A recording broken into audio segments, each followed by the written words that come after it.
बिस्मिल्लाहिर्रहमानिर्रहीम। अस्सलाम वालेकुम। आप देख रहे हैं हालात। मैं हूं सईद चौधरी। यार ये ऐसी हुकूमत की बदकिस्मती है या नहुसत है, कुछ भी कह लें, कि जो प्राइवेट डील्स हैं, निजी सौदे हैं, वो भी स्कैंडल बन जाते हैं। जैसे अलीम खान साहब ने एक टीवी चैनल ख़रीदा है तो वो उसके पीछे एक अरब का स्कैंडल निकला है। वो स्कैंडल क्या है, वायलेशन जो कवानीन है उनकी कहाँ हुई है, इस पर बात करेंगे। और फिर नवाज शरीफ जो हैं साबिक़ वज़ीर आज़म, वो चुपके से आए हैं कल और वैक्सीन लगवा के वापस चले गए हैं। हुकूमत ने इंक्वायरी शुरू कर दी है, ये क्या मामला है इस पर बात करेंगे। और वज़ीर आज़म इमरान खान जो जनरल असम्बली का इजलास है उसमें नहीं जा रहे, वीडियो लिंक के ज़रिए खिताब फरमाएंगे। वो क्यों नहीं जा रहे, जाना चाहिए था कि नहीं जाना चाहिए था? जाना चाहिए था मेरा ख्याल है। और फिर मरीम नवाज़ ने आज जो एवनफील्ड रेफरेंस में उनकी अपीलें हैं, उन्होंने अपना वकील ने आज जो है वो वकालतनामा दे दिया है। अरफान कादर साहब हैं, उनको वकील मुकर्रर किया उन्होंने और डेट पड़ गई अगले महीने की। तो ज़ाहिर है नया वकील तैयारी के लिए वक्त चाहिए था। वो सुना कि आज पेश तो नहीं हुई, लेकिन उन्होंने वकालतनामा सबमिट करवा दिया। मरीम ने बता दिया जनाब हमने वकील चेंज कर लिया है। नैब के प्रोसिक्यूटर ने तो उसमें ज़रा डेट देने पे, जब अदालत डेट दे रही थी तो उन्होंने एतराज़ किया कि जनाब ये बिला वजह तख़ीरी हरबे इस्तेमाल किए जा रहे हैं। वो कह रहे हैं वकील बीमार है, हमारे पहले वाले वकील जो हैं। तो क्या अता तारड़ साहब ने ये बताया अदालत को, तो फिर खैर वो डेट पड़ गई उसकी। और अरफान कादर साहब हैं कौन, थोड़ा सा मैं, यार ये बड़े ना स्वीट किस्म के इंसान हैं शक्ल सूरत से, और वैसे निजी ज़िंदगी में बड़े पोलाइट हैं, बड़े नरम मिजाज हैं, लेकिन अदालत में बड़े दबंग होते हैं और डट जाते हैं बहुत सारे मामलात में। हत्ता कि वो उनके एक दफ़ा लाइसेंस भी मुअत्तल हो गया था, तो इन्हें अदालत की कार्रवाई शुरू हो गई थी। अदालत में कुछ ऐसा, वो इफ्तिखार चौधरी के दौर की बात है, तो वो हो गया था। ये एडिशनल एडवोकेट जनरल भी रहे हैं, प्रोसिक्यूटर जनरल नैब भी रहे हैं पुराने दौर में, बल्कि मुशर्रफ के दौर में, और हाई कोर्ट के जज भी रहे हैं। मुशर्रफ के दौर में जब ये थे तो उस वक्त इन्होंने एक लीगल ओपिनियन दी थी नैब को कि क्या जो जजेज़ हैं नैब इनके ख़िलाफ़ भी कार्रवाई कर सकता है। तो इनकी लीगल ओपिनियन थी बतौर प्रोसिक्यूटर जनरल नैब कि यस कर सकता है, कि सरकारी मुलाजम की जो तारीफ़ है आइन में, उसके तहत ये जो आला अदलिया के जजेज़ हैं ये भी सरकारी मुलाजमीन में आते हैं, और वहाँ इस्तिस्ना तो नहीं कानून में, इनका ये ओपिनियन था। तो इस पर बड़ा रौला पड़ गया था, मतलब क्यों वाला इशू बना हुआ था टिपों शिपों वाला उन दिनों, और उसी सिलसिले में इनका कोई ओपिनियन था। और एडिशनल एडवोकेट जनरल ये यार अपने क्लाइंट के साथ बड़े मुखलस होते हैं। वो पुराने दौर की बात है, जब ये एडिशनल एडवोकेट जनरल थे, एक रुकने असम्बली जो हैं उन दिनों जो था ना, वो मरी में लेके जाना लोगों को, और फिर शांगा मांगा, इस तरह के वाक़यात हो रहे थे उस दौर में। तो एक रुकने असम्बली का कोई रोला शोला था, तो वो गायब हो गए। तो उनकी हफ्ते भेजा की दरख्वास्त, तो पता चला कि वो ना चोरी ज़हूरुल्लाह रोड पे चौधरी के घर में वो हैं, रखा हुआ है अगवा करके, जब ऐसे जैसे भी है। तो हाई कोर्ट ने एक बेल्फ मुकर्रर कर दी कि जाएँ जनाब। उस अदालत में एडिशनल प्रोसिक्यूटर जनरल के तौर पे अरफान कादर साहब थे। तो बेल्फ का आमतौर पे खुफिया रखा जाता है, जब तक बरामद ना हो जाए किसी को बताया नहीं जाता। बेल्फ अचानक छापा मारता है। तो बेल्फ के जाने से पहले ये वहाँ बैठे हुए थे, तो इनसे पूछा इनके कोलीग्स ने मुबैना तौर पर कि ये, उन्होंने कहा यार मैं वकील हूँ सरकार का, और सरकार को डिफेंड करना मेरी जिम्मेदारी है, हर अदालत के अंदर भी बाहर भी। तो इस तरह के वो शख्स हैं, आम जिंदगी में बहुत पोलाइट हैं, नरम मिजाज हैं, लेकिन अदालत में जब पनामा वाला केस था ना नवाज शरीफ के ख़िलाफ़, उस वक्त भी इनका नाम ज़ेरे गौर आया था कि इनको देख लिया जाए।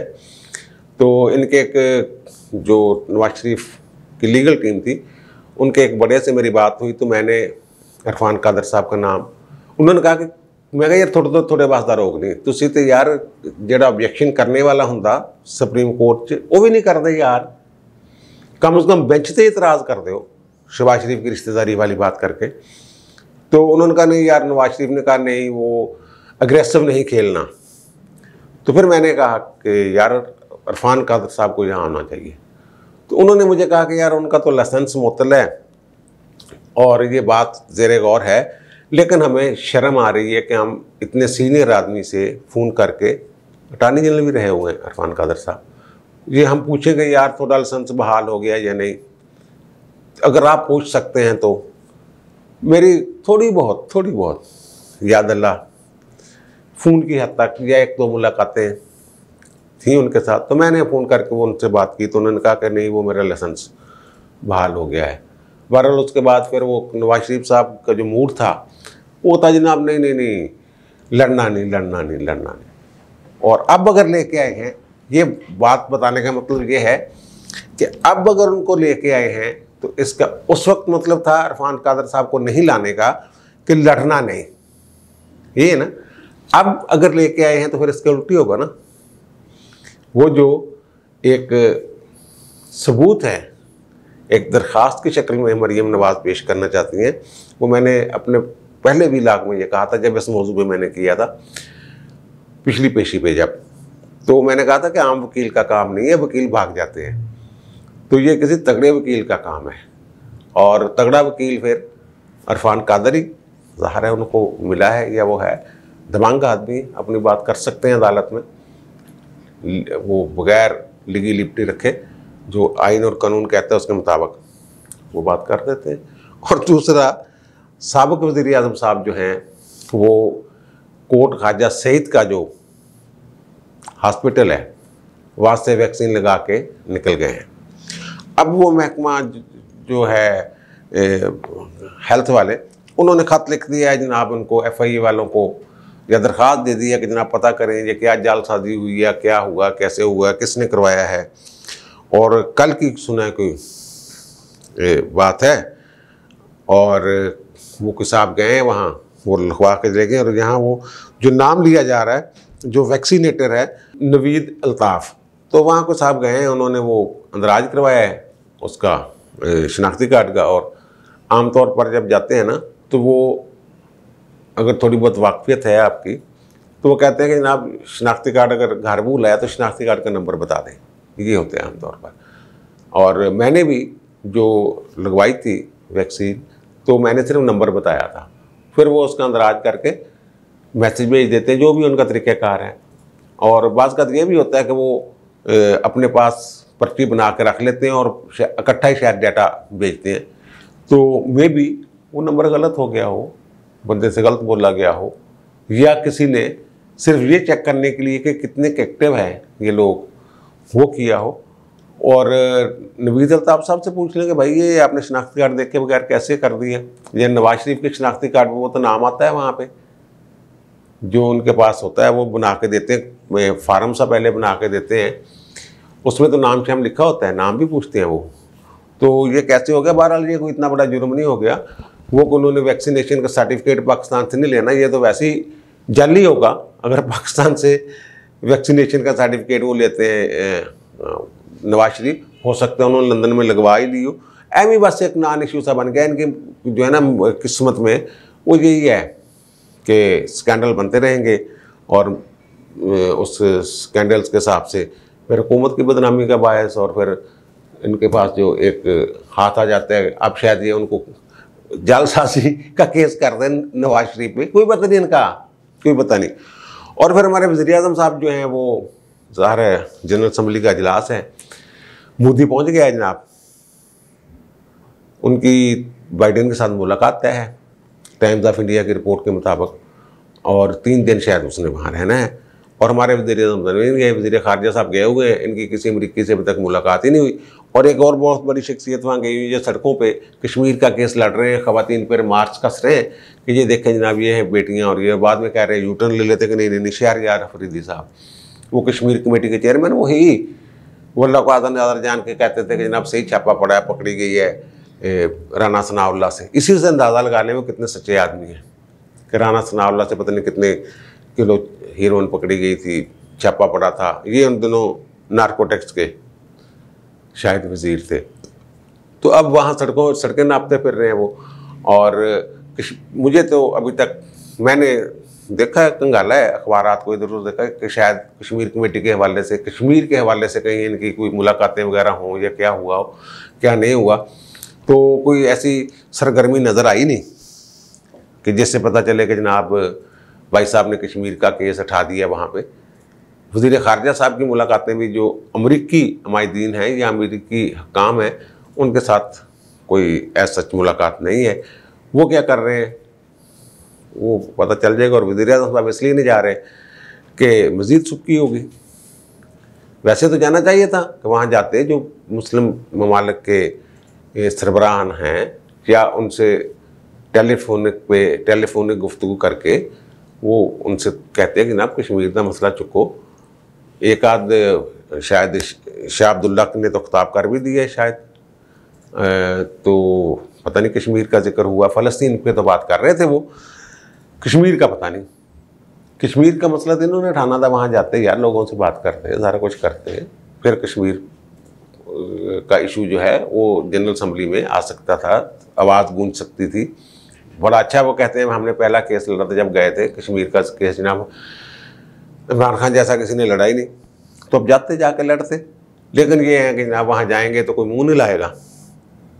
हो सकता है कि यूरोपियन ममालिक जो हैं और जो भी इत्तेहादी हैं अमेरिका के, उनमें से कोई भी इनके साथ वो हाथ आगे बढ़ा के माइनका शैनका, वैसे तो कोरोना में माइनका नहीं होता लेकिन अलामती बात मैं कर रहा हूँ, ना करता तो फिर वो जनाब टोला पड़ जाना था कि जनाब फिर देखो ये हो गया है वो हो गया है। अब जो है वो जुमे को शायद कल ही जुमे है ना, हाँ कल ये खिताब करेंगे खान साहब और कैसे केस लड़ते हैं जो भी है। बहरहाल वहाँ मौजूदगी, जिस्मानी तौर पर मौजूदगी, उसके असरात और होते हैं। गुफ्तगू टेलीफोन पे पूरी बात ही नहीं बात बंदा कर सकता। जो आगे वालों का रद्द-ए-अमल देख के, चेहरा देख के वो जो बात करने का एक मज़ा होता है, वो मज़ा ऐसे थोड़ा होता है कि रिकॉर्डिंग करवा के एक अपना मौका बयान करते हैं। अब यार आते हैं उसकी ना अलीम खान वाली बात। अलीम खान सीनियर वज़ीर हैं पंजाब के, नैब का भी एक केस बना हुआ है उनके ख़िलाफ़, और ये इनकी एक पार्क व्यू लिमिटेड के नाम से रियल एस्टेट का कारोबार करते हैं। इन्होंने ख़रीद लिया है समा टीवी। समा टीवी जो है ये असल में जाग ब्रॉडकास्टिंग सिस्टम्स के नाम से एक अदारा है जो समा न्यूज़ और ये चैनल चलाते थे। और CNBC के मालिक भी यही होते थे जो पाकिस्तान में था, CNBC। तो वो जनाब इन्होंने लिया है ख़रीद। कल की ये बात है, पैमरा बोर्ड ने दे दिया मंजूरी के लाइसेंस जो है वो इनके नाम मुंतकिल कर दिया जाए। एक पार्कव्यू लिमिटेड जो इनकी कंपनी है और दूसरा इनकी बेटी, उसमें 2 बंदों के नाम पे ये हो गया है। वो 11 रुकनी बोर्ड है, 10 अरकान ने का ओके कर दे। एक खातून है बलोचिस्तान से, फरा अजीम शाह साहबा, उन्होंने मुखालफत की है। उन्होंने रूल सारे खोल के रख दिए सामने कि जनाब ये हो जाए, ये आप क्या कर रहे हैं। वो असल में होता ये है, कानून ये है, जो इनके रूल्स हैं कि जब अगर मुंतकिल करना हो तमाम मलकियत किसी टीवी चैनल की, तो उस पहला जो मुंतकिल किया जाने वाला चैनल है उसके ऊपर कोई वाजिबात नहीं होने चाहिए, उसने सरकार का कोई रुपया पैसा ना देना हो।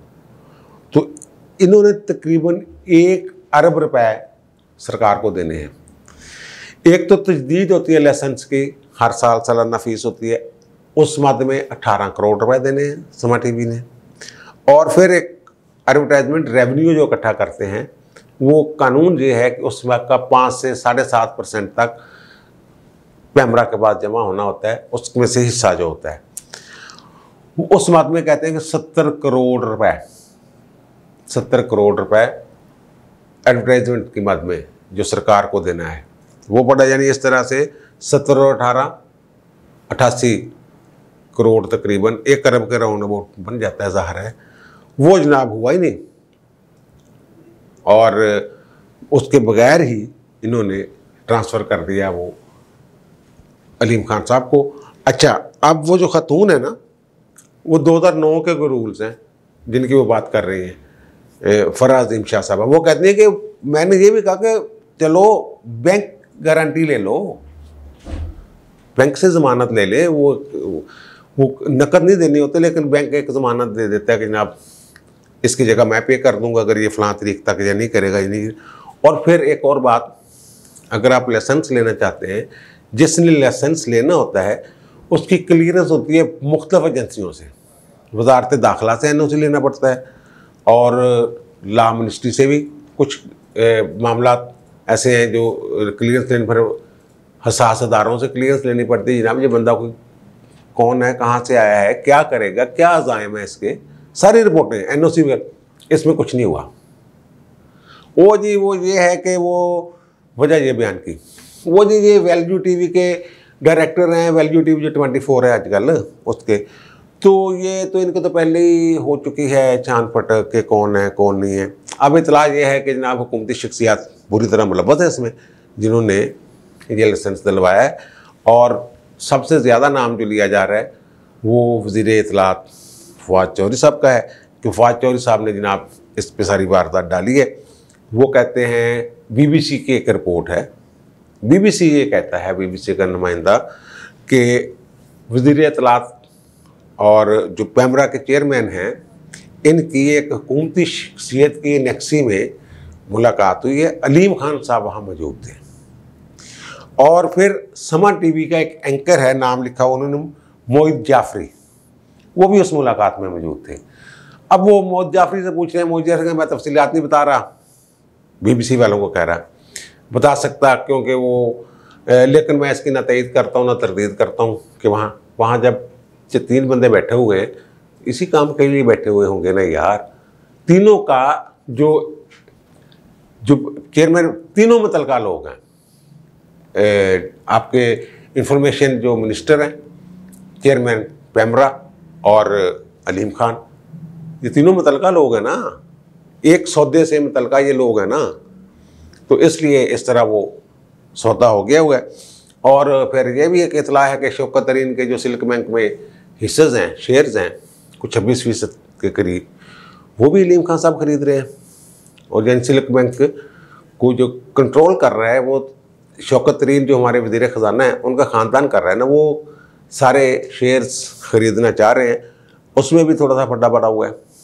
वो जो बैलेंस शीट है एक रिपोर्ट के मुताबिक, उसमें एक होल है। होल का मतलब ये है कि अरबों रुपए का होल है। मतलब ये कि वो जो होल है अरबों रुपए का, वो पता नहीं, रिकॉर्ड में नहीं है कि वो पैसे कहाँ हैं। ये उसमें एक प्रॉब्लम आ रही है। वो भी स्टेट बैंक से क्लियरेंस लेनी पड़ती है, स्टेट बैंक मंजूरी देता है, वो भी उसके पास इख्तियार है। जैसे ये चैनल ख़रीदने के लिए वजारत दाखिला और हसास अदारों की रिपोर्ट्स और NOC वगैरह चाहिए थे, उसके लिए भी ये चाहिए होंगे। लेकिन अगर वो ख़रीदना चाह रहे हैं और ख़रीद लेते हैं, ये आम शेयर की बात नहीं कर रहा, ये कंट्रोलिंग शेयर्स, ये शेयर ख़रीदने के बाद कंट्रोल जो है इंतज़ामी इख्तियार सिल्क बैंक का, वो अलीम खान साहब के पास चला जाएगा। वैसे तो वैसे और भी शेयर होल्डर हैं, तो जिस अक्सरियती जिसके पास यानी 51% तक जिसके पास शेयर्स होते हैं जिस ग्रुप के पास, वो कंट्रोल करता है किसी भी अदारे को जो प्राइवेट लिमिटेड कंपनी होती है। तो ये ख़रीदने के लेकर वहाँ भी एक मसला है। लेकिन समा वाले में 1 अरब का तकरीबन जो वाजबात हैं वो अभी देने हैं समा ने, लेकिन फिर भी ट्रांसफ़र हो गई है उसकी मिल्कियत जो है वो पार्कव्यू लिमिटेड को और अलीम खान साहब की बेटी के नाम पर।